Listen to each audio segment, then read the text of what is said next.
I want to be clear with you all that a new day has come. To San Francisco, to Oakland, to Baltimore, to Ferguson, to Atlanta, there is a movement sweeping this country, and we are not going to stop until you stop killing us. Shut it down! Shut it down! The time for the middle ground is over.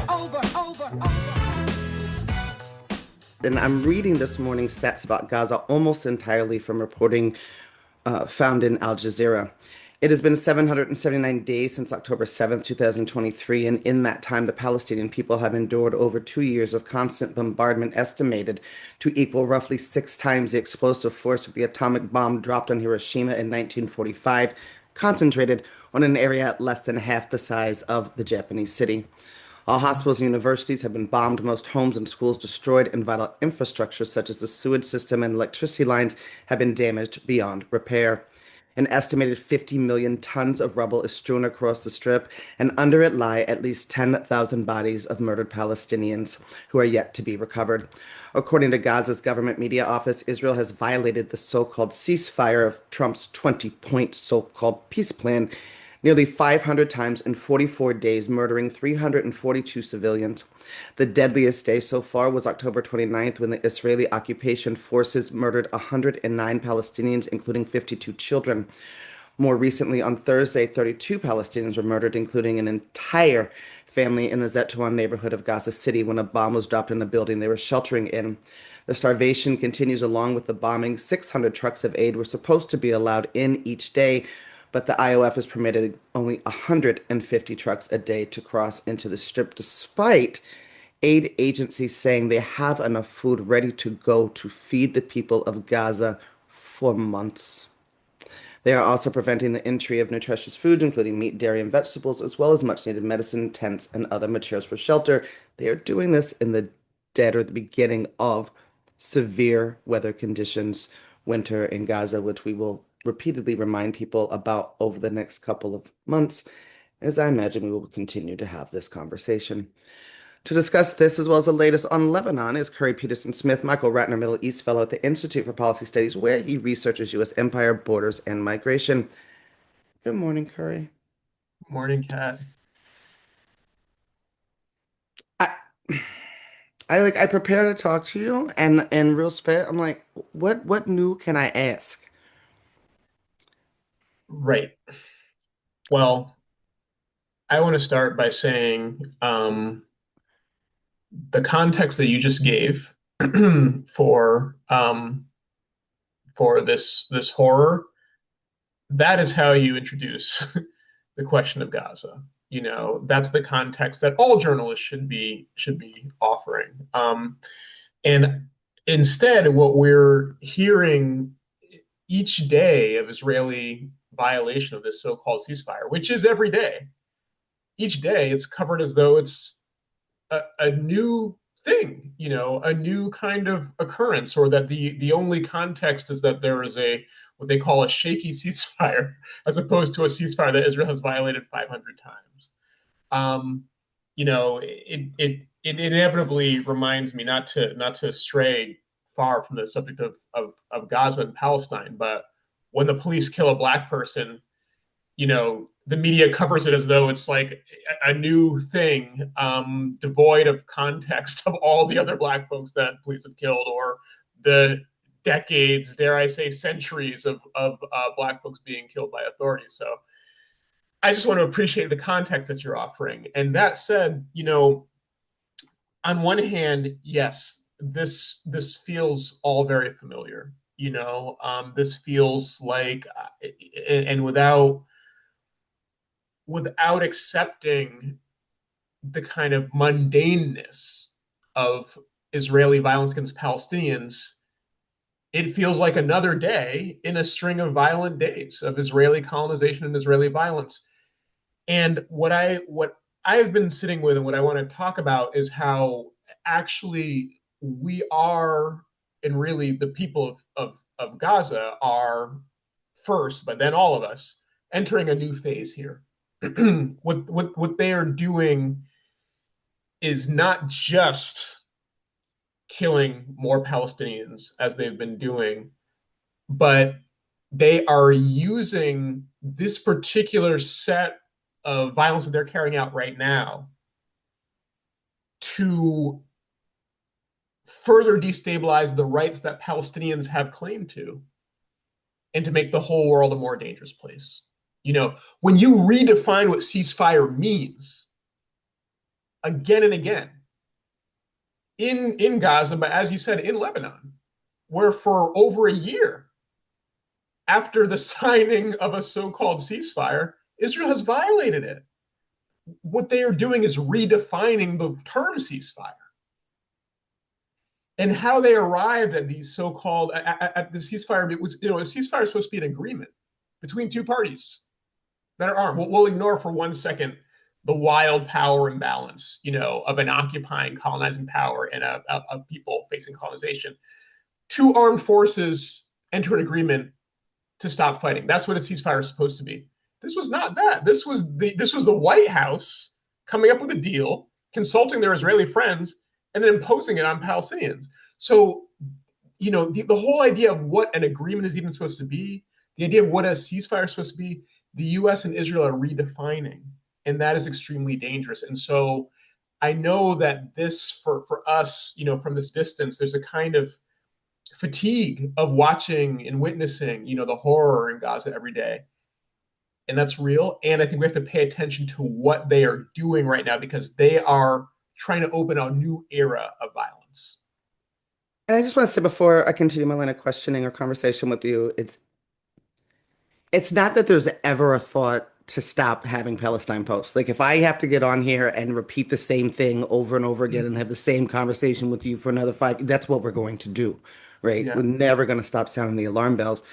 It's more along the line, and maybe this is self-centered, it's more along the line of is what is helpful. You know what I mean? Like what actually serves the mission of having this conversation, which is to challenge the mainstream narrative and inspire people to get engaged in order to stop this genocide. That's right. That's right. Can I just say one thing about that before? And I know that you've got questions, but just I think that the fact that you do this every Monday is so important for many reasons. One is because there's all kinds of details that it's just impossible to capture. You know what I mean, in the day to day.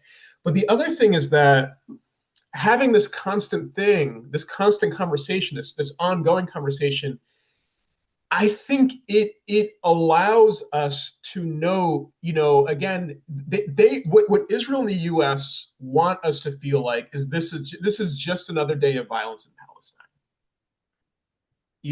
For people who deserve violence. That is the way that they think about this. That is the whole idea of normalizing that kind of violence, and that's what mainstream media coverage looks like.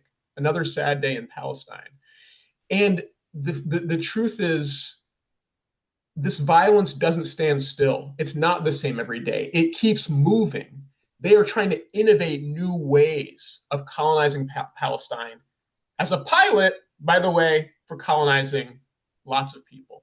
And so by having this constant conversation, you allow us to track that. And I just want to honor that, because there's a way that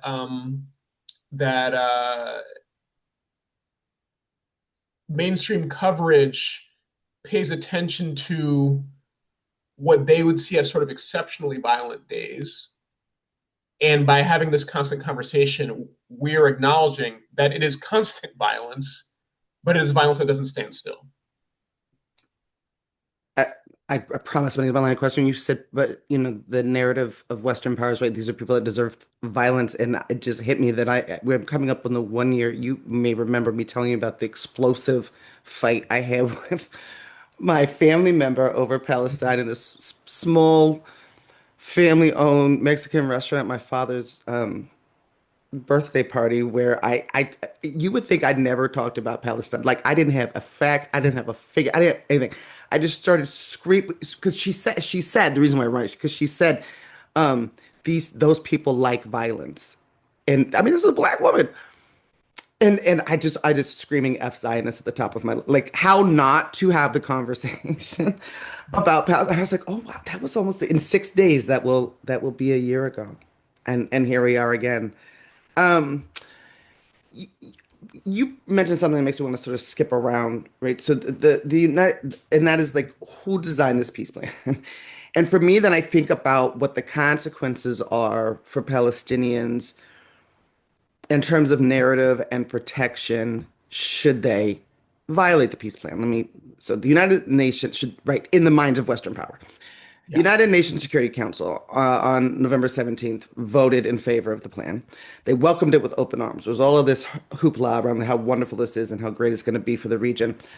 Hamas, who initially did accept the first phase, which was about right stopping the violence of the bombing, exchanging the prisoners and bodies of, has rejected the plan, the rest of it, and joined a chorus of other I've been so happy to see Palestinian dissenters tear apart this peace plan and really lift up the fact that this border peace, which will be the Trump-Blair party, Trump-Blair show, as an interim governing body, right? Pointing out the fact that this body's in alliance with Israel, and this is just occupation under another name, and with more people doing the occupying. Yeah. Yes. So where I'm going is where am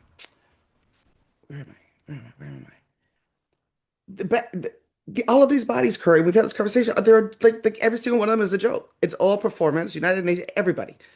They voted on this while Israel was still bombing, because this is just a few days ago, right? Today's the 24th, less than 10 days ago. They voted on this without talking to actual Palestinians. Here's the question, what does world power support for this plan mean for Palestinians, Hamas or otherwise, who continue to resist occupation and colonization? That's an extremely important question. And I do think it's important to note the ways that other international bodies and frankly other parts of the UN have, to my knowledge, kind of for the first time really become contested space actually when it comes to the US and its ally getting its way. So I'm talking about the International Court of Justice. The fact that South Africa, global South country with its own deep experience of colonization and apartheid, takes a case to the International Court of Justice and wins. The ICJ says, yes, we think that you're right. We think that there is a plausible genocide here.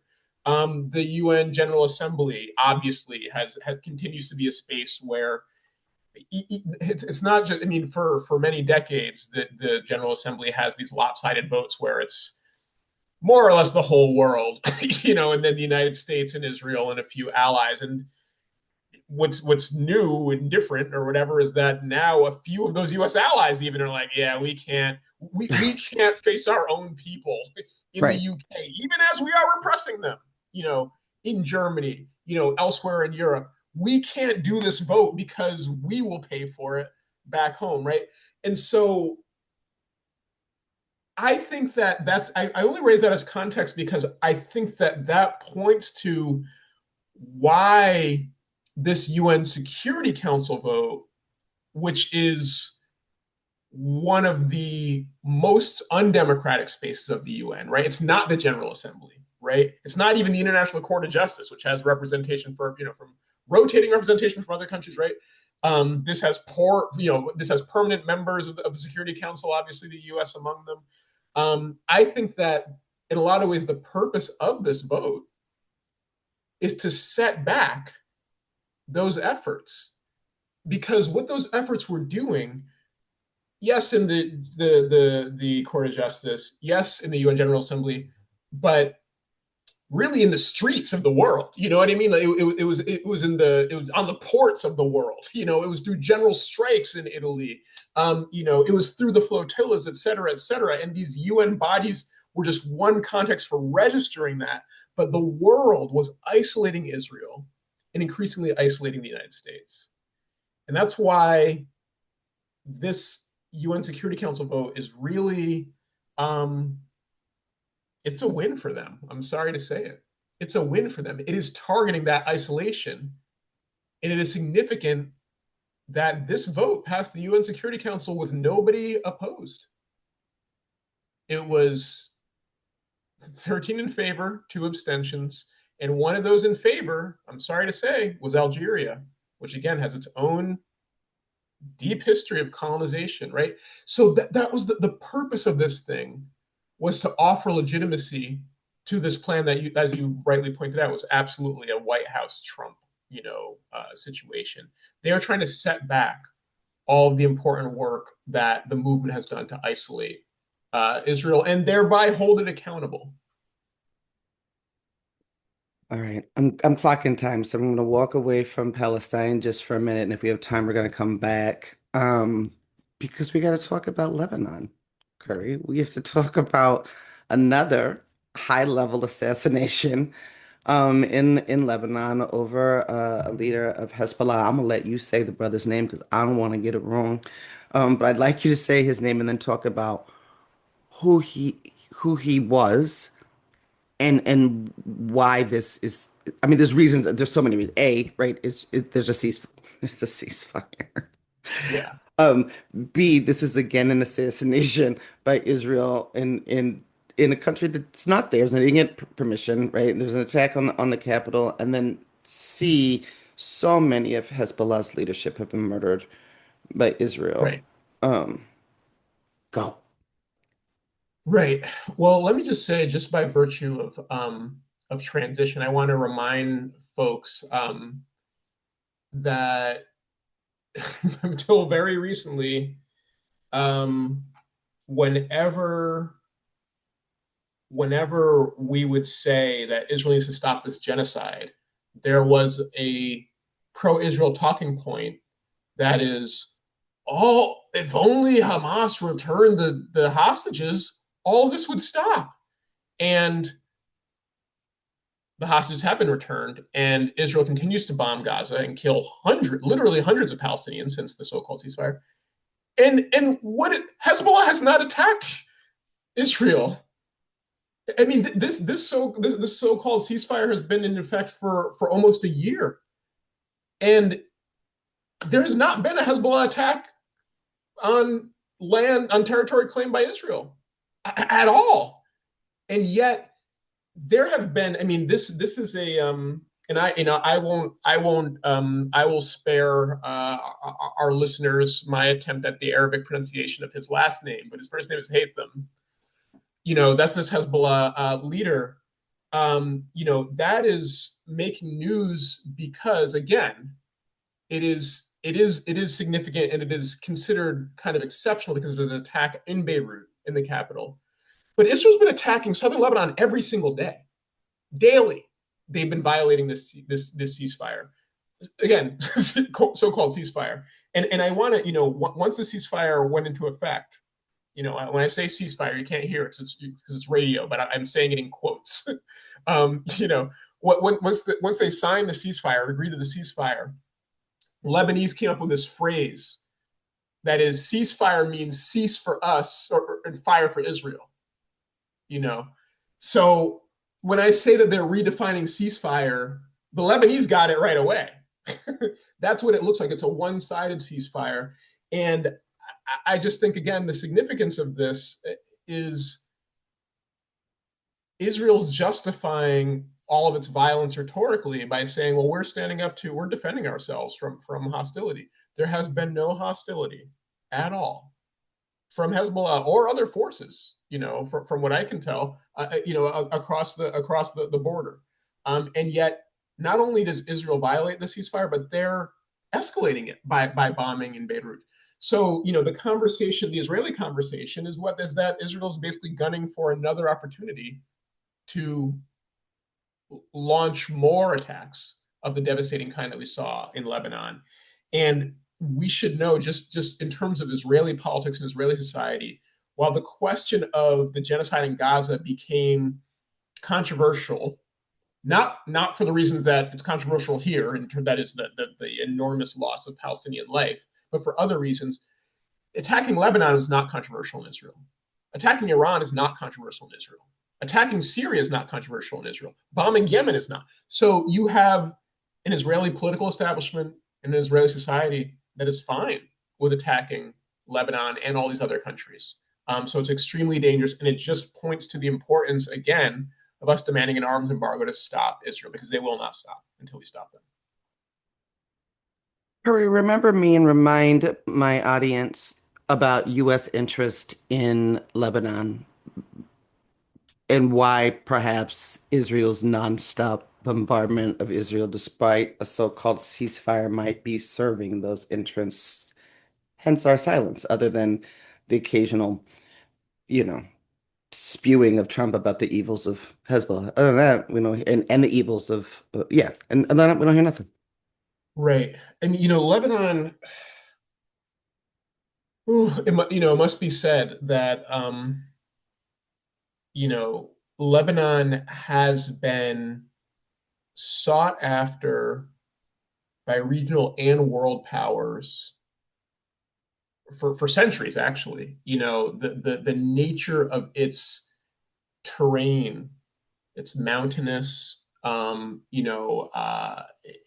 a way that is unique, means that military powers they wanted to control it. And it was in the early 20th century, it was a key site of the development of the U.S. empire and the U.S. Marines training. That's why they have, people may know the Marines song that talks about the shores of Tripoli. They're talking about invading Lebanon. And so it has long been a place that the US has wanted to control. Obviously, it was a place that was colonized by France. And when French colonization formally ended, though it has continued in various ways, Israel sought to control Lebanon. Israel propped up its own regime in Lebanon for many years. Israel intervened heavily in the Lebanese Civil War, both to vie for control of the country as well as, crucially, to kill as many Palestinians as possible, because there are many Palestinian refugees living in camps in Lebanon as well. So there's been a long-standing kind of U.S., Israeli, and really Western project for the control of Lebanon as part of the domination of the Middle East. And that is something, of course, that the U.S. supports Israel carrying out. And just to help my own edification, right, I learned so much through our conversations, and Hezbollah is sort of not sort of Hezbollah is the body that has because there is no strong Lebanese government or strong Lebanese military. The defense has been Hezbollah. Say That, what that, you want about them, but that's right, right? That's right. And to be really short about it, really brief about it, the Lebanese state, again, when France was formally kind of ending its colonization in Lebanon, and Lebanon was transitioning to a certain kind of independence, the Lebanese state was crafted to be a weak state. That was the point, so that there would always be an opportunity for foreign powers, including like France, including like Israel, to say we can actually be an armed force here, we can play a role. And so Hezbollah really emerged in that context. It emerged in the context of the Israeli intervention, and in the context of that civil war. So it was when Israel invaded Lebanon in 1982. That was kind of the basis, the context for the emergence of Hezbollah. I think that's extremely important, because there is this notion of forces like Hezbollah or forces like Hamas as though they are these aggressors, and we can talk about the content, the political content, the military content of these organizations, what they do. But the fact is that Israel was occupying Gaza before, like Israel's occupation of Gaza was the context for Hamas's emergence. Israel's occupation of Lebanon was the context for Hezbollah's emergence. We can go on and say the same thing about Al Qaeda, right? We can go on and say the same thing about the Black Liberation Army. We can go on, right? And so I think this gets into that conversation, which some people find sticky. I mean, people don't want to talk about it, right? Right. People, certainly not mainstream media, but even people that, sort of sit with the platforms I sit with, they don't want to talk about people's right to armed struggle, people's right to defend themselves, right? And what white supremacy creates, right? And like people of color, we're all good as long as we sing Kumbaya and hold hands and march peacefully, right? I'll just talk about the movement that besides this work that I'm a part of. As long as we do not burn buildings or break windows or actually develop systems that can protect our communities from the violence of the state, then we're just so good. But the second we say absolutely not, we're not taking this anymore, right? We're demons and we're vilified. And that's not to say that the actions of Hamas or the actions of Hezbollah have all been above board and right in line with the principles and integrity that I live my life by. Sure. And I think it's some right, like we we have to stop being scared of talking about people's right to self-defense, people's right to protect themselves from the massive military power of Western colonizers. Yeah, I really take a lead from Palestinian thinkers on this. There's a great brother named Rami Khury. He's a longtime journalist, Palestinian guy, lived in Lebanon for many years, lived in Jordan for many years, lives in the U.S. now. And he put this really simply. He said, look, colonized people are going to resist, and that resistance takes this is just part of the deal.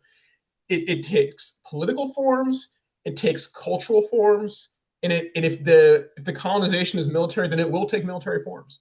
That is not something that is unique to Palestinians. That is not something that is unique to Black folks. That is the nature of colonization. The one thing I will say about organizations like Hamas and Hezbollah versus like an organization like Al Qaeda, which is also, we can talk about Al Qaeda. We can talk about that armed response to Western colonization and so on. One thing is Al Qaeda is it sources people join Al Qaeda from all kinds of countries, right? For a certain political project that isn't necessarily rooted in a particular place. Hezbollah is a Lebanese organization, defending Lebanese land, right? Like that. So and again, we can talk about Hezbollah. There's plenty of study and scholarship, critical and otherwise, of Hezbollah. But you have to start with the point that these are Lebanese folks defending Lebanese land. And the same thing with Hamas. It's a Palestinian organization. Nobody can join, nobody can be part of Hamas other than Palestinians. And so it's a Palestinian response to the colonization of Palestinian land.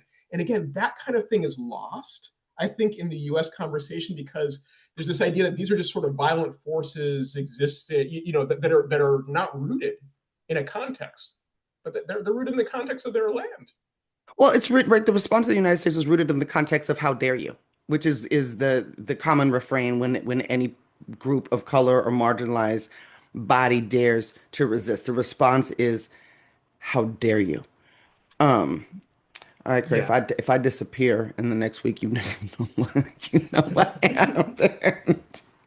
I think we have to continue to find ways to have these conversations.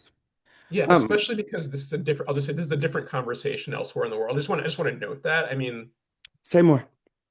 International law does codify occupied people's right to resist occupation. That is a part of international law. It has certain rules for that, the way that it has rules for all armed conflict. But the notion that that there is no right whatsoever, I think it's a very U.S. conversation. I just want to place that. Right. And I think the last thing I'll say, then we'll go back to news headlines, right, is that is what we mean by when we say white supremacy doesn't work for anybody, even white people, right? Like there are consequences. But I say to my dude, I say, because there's a teenager, his grandson said, don't use the word consequences. Talk about impact. Your choices have impact. Everybody's always telling teenagers about consequences. They have impact, right? Is the way we're going to lean into that conversation. Great. I want to go back to Gaza because we've got more time. My second guest is not going to come, which gave me to have more time with you, which I always find like there's never enough for, and there still won't be enough. We started the show talking about Israel's escalating attacks despite the 20-point plan. And as always, the colonizer has a reason. Oh, wait, but you don't understand. And for Israel, that's always Hamas has done something, right? Hamas has attacked. Hamas is something. There's no proof of that. But that's the line, right? Because going back to the segue is this conversation about the vilification of people who fight back. And they say that a Hamas fighter attacked Israeli soldiers in Israeli occupied territory inside Gaza's so-called yellow line. What is this yellow line? We keep hearing about this yellow line. What is this yellow line? I doubt it's like painted yellow line. Like, what is it? And my understanding is it keeps moving, this line that they're talking about that people have violated. It's a very special, magical line, this yellow thing. Isn't it interesting how this line keeps moving? Quote unquote, our border, on the U.S.-Mexico border, that, we're going to build a wall across that. That we're going to make that as real as possible. But the yellow line goes all over the place. So this is, first of all, just a word about color lines, for lack of a better term. Israel, this is an interesting thing that people may or may not know in the U.S. that Israel has not formally ever actually declared its own borders.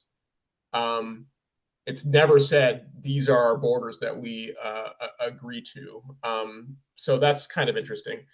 There are these lines that they have established that they don't consider borders, but will, for the purposes of I don't know, deciding where they can agree to station their troops and whatnot, and what counts as occupied territory versus the state of Israel. They'll say, okay, we can accept these lines. So you have a green line that outlines the West Bank. You have a blue line on the north with Lebanon, and now there's a yellow line. So this is just to take it back to 1947 real quick for a second. This is the UN partition plan of that time proposed taking the land of historic Palestine and dividing it roughly in half between Arab Palestinians, which is to say Christian and Muslim Palestinians, and then Jewish folks. This is, and I say that because before the establishment of the State of Israel, there were Palestinian Jews.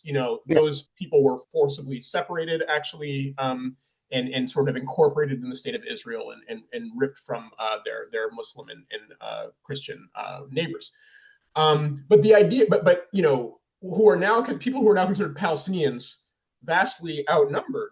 Of course, the majority of the Jewish population, which the majority of Jewish folks were coming in from elsewhere, primarily from Europe.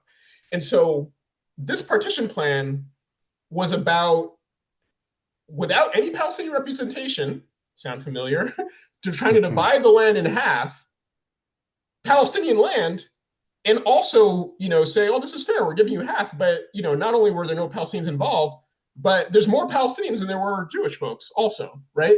So that I just put that on the table to say, Palestine has been divided going back decades. Then more recently, Israel has come to invade and occupy the West Bank and Gaza. Folks will know about the West Bank. Let's talk about that for just 1 second. The West Bank is a place that hundreds of thousands of Israeli settlers live. So this is called it's part of the occupied Palestinian territory, but it is divided, again, by the state of Israel internally, by these Israeli Jewish-only settlements. Did you say hundreds of thousands? Hundreds of thousands?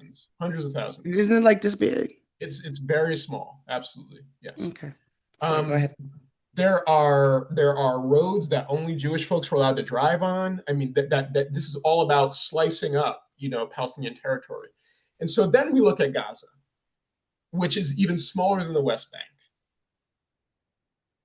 It is a place that Palestinians have called an open air prison for years prior to this latest chapter of genocide, right? Because you have more than 2 million people confined in a small space.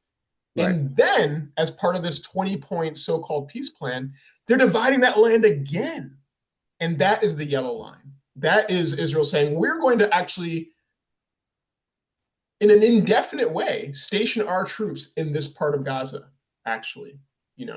This is why my colleague Phyllis Bennis, she compares this latest plan to the Oslo Accords, which happened in the early 1990s, and the idea was to divide Palestinian territory into 3 different categories. One category would be controlled by Israeli forces. The other category would be controlled by the Palestinian Authority, and then there'd be this sort of mix, in between.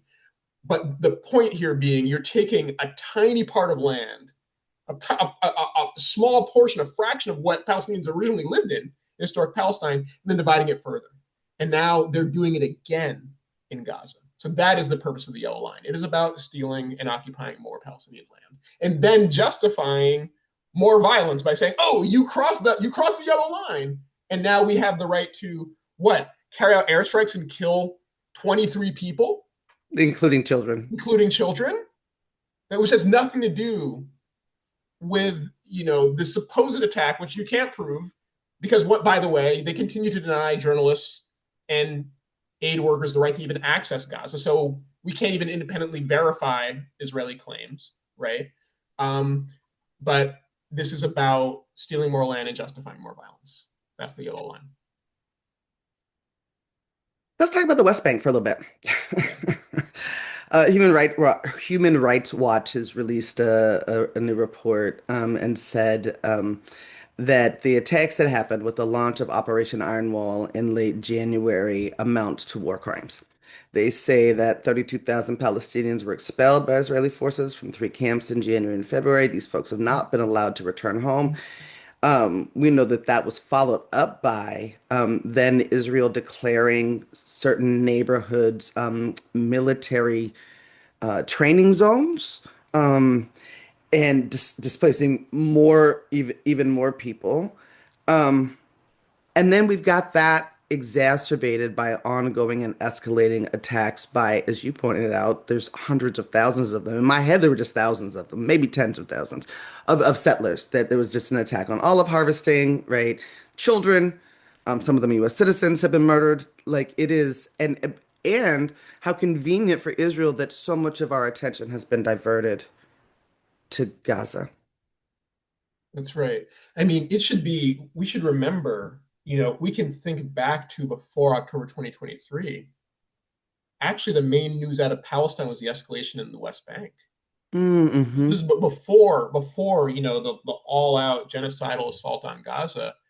Israel was carrying out what they called these operations in the West Bank, targeting Nablus and other towns, and so this is a continuation of that. And that's really important to remember again, because what they say is everything they do is in self-defense. Everything they do is a response to the October 7th attacks. Well, this well predates that. It's not Hamas that Hamas doesn't dominate in the West Bank the way that they've been in power in Gaza, and yet Israel has been carrying out this kind of deepening, intensifying assault on the West Bank for well over 2 years, actually. The other thing, that said, again, that also doesn't stand still. Like we were talking about at the beginning of our conversation, the violence doesn't stand still, and so having done what they have done in Gaza, they are now taking tactics that they piloted in Gaza and using them in the West Bank. So previously they actually weren't carrying out airstrikes in the West Bank. Now they have been. And then, as you point out, this is with the the Israeli benefit of armed settlers, which don't exist in Gaza, though that's what the settler movement, including government ministers, Israeli government ministers, they want to settle Gaza. They're very open about that. In the West Bank, they are already settling. And so these armed settlers essentially work hand in hand with the Israeli military. They attack Palestinians, harvesting olives, as you say, or frankly, doing anything. Breathing, like seriously. Palestinians inevitably stand up for themselves. And I don't just mean in an armed way. I mean literally just refusing to surrender, their land, which serves as a pretext for the formal Israeli forces to step in, and basically protect the settlers. Those weapons, by the way, that the settlers are using, I mean, these are supposedly private citizens, but those weapons are coming from the United States, and the Israeli National Security Minister, Itamar Ben-Gvir, himself a product of the settler movement, he said after October 7th that he was going to pursue a weapons deal with the United States to get more rifles that would be distributed to Israelis. So these are U.S. I mean, I think that we talk about the fact that U.S. weapons are in the hands of uniformed Israeli forces, but U.S. weapons are in the hands of private Israeli citizens also, which are distributed by the government as they colonize the West Bank. So that is what is happening there. which just gives all that more weight. And it's going to connect the whole resistance dots here to arms embargo now. That's right. Exactly. That's what we have. You know, that is the recourse really that we need to push on to actually stop this. Khury Petersen-Smith, thank you so much for joining me. Thank you for the extra time. Thank you for your brilliance, and thank you for your work. I'm always grateful, Kat.